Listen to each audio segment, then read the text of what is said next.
Hello everyone, my name is Justine. This first picture with the woman that have tear in her eyes and the Haitian flag on her face. You might have seen this picture before, specifically back in 2010 when a 7.0 magnitude earthquake hit Haiti that destroyed so many lives. And aside from natural disaster, the Haitian population is a group that face many struggles. We often see in the news mostly of the struggles back in Haiti, but we don't often see the struggles that the Haitian that are living here in the United States faces. So today, what I want to focus on is the prevalence of diabetes among the Haitian immigrant living here in the United States and their struggle. Aside from this, I do want to disclose that I am actually Haitian. I've been living here in the United States for about 14 years now. According to the 2012 U.S. Census, there is approximately 600,000 Haitian immigrants living in the United States. And as you can see from the graph, there's definitely an increase of immigrants as years goes on. And the other graph shows about where most of the Haitian immigrant, what industry they work in, and majority of them work in the service industry, which may include restaurants, retails, and other service jobs. Now let's dig into our main issue. There is not an exact number on how many Haitian immigrants that are affected by diabetes in the U.S. One reason for this is that in most studies, when asked of what racial group or ethnicity that you belong to, the only category that Haitian immigrant can put themselves in is in Black or African American group. So most studies don't capture the Haitian immigrant status to understand their specific issue or need that they have.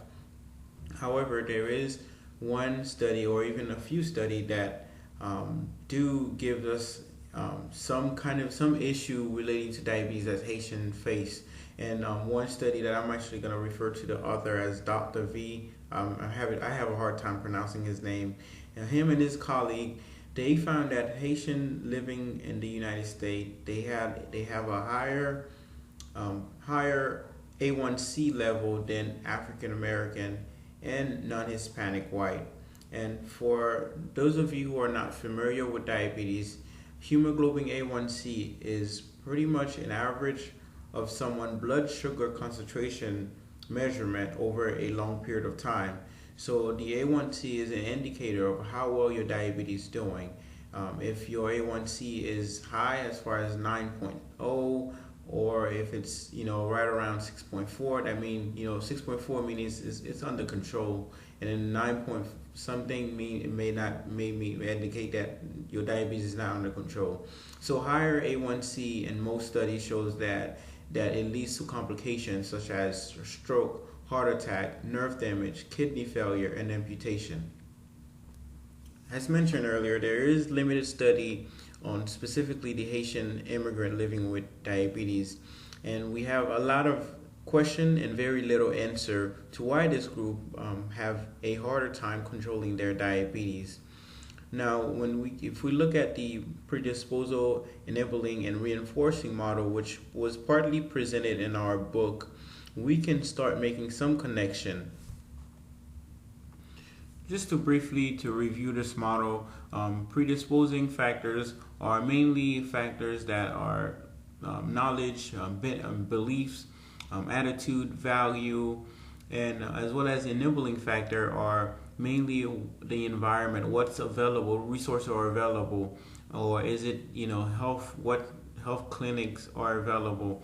And then reinforcing factors are mainly our family, peers, teacher, and other factors that affect someone's health. Some of the predispositional factor that may lead to Haitian immigrant having poor diabetes control, as Dr. V mentioned in his team, that the Haitian culture have a high carb diet, such as you can see from the picture, which actually is my favorite food, but rice, eating a lot of rice, plantain, and pretty much in general, the majority of their diet is consumed of high carbohydrate. So this itself is a factor that more tied to our culture that may lead to poor diabetes control. And also, language also have a factor into it as well. Let's say a Haitian immigrant coming to the U.S. Not being able to speak English is very hard for them to even have to be able to maneuver in the healthcare system.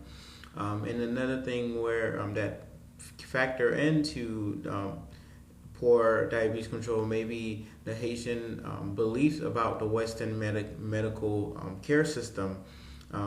There's a lot of Haitian immigrant that really continue their practice that they used to practice in Haiti when it comes to voodoo.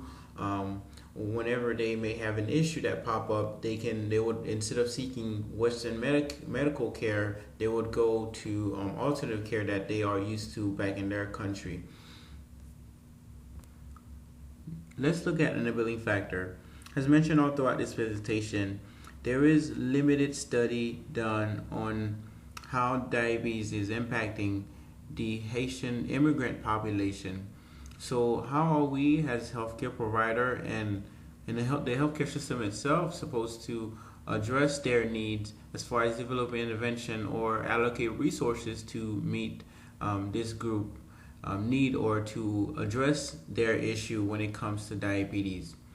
And another factor is that as you can see from the graph, among all immigrants, Haitian immigrants have the highest rate of not having healthcare coverage. So that access to care is definitely would be an issue.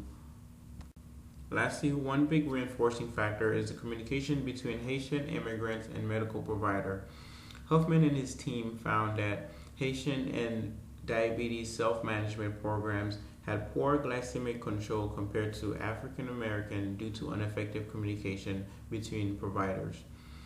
So, and as well as Dr. V also mentioned, providers' lack of cultural competency is also a factor.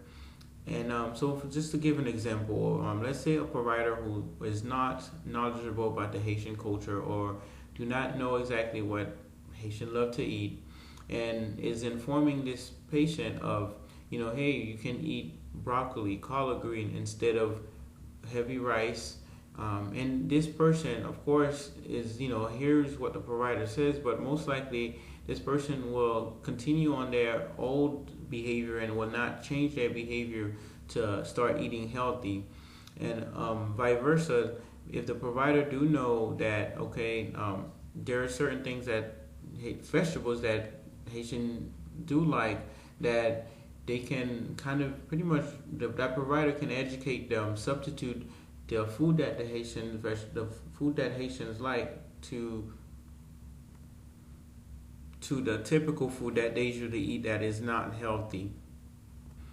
And just in short, in summary, the Haitian immigrant living in the United States do face struggles when it comes to diabetes. They, again, as the study mentioned, they have higher rate of A1C level than most groups. And I do believe one of the biggest reasons for that is the lack of knowledge about their struggle, their specific struggle, and how in most studies that they are bracketed into one specific group, and as well as, of course, their culture and everything else plays into an impact. And I do think that there should be more study done on this group and to be able to develop better intervention to help this group. Question number 1, suppose you are giving a small grant to design a study on Haitian immigrant living in the United States with diabetes. What would your study gear towards? What contribution could your study have on what we already know about this group? And the second question, what can be done to address the need of Haitian immigrant living in the United States with diabetes from a policy and or community level? I look forward on reading the answer to those two questions. And again, I really appreciate you guys for taking this time to watch this video. Thank you.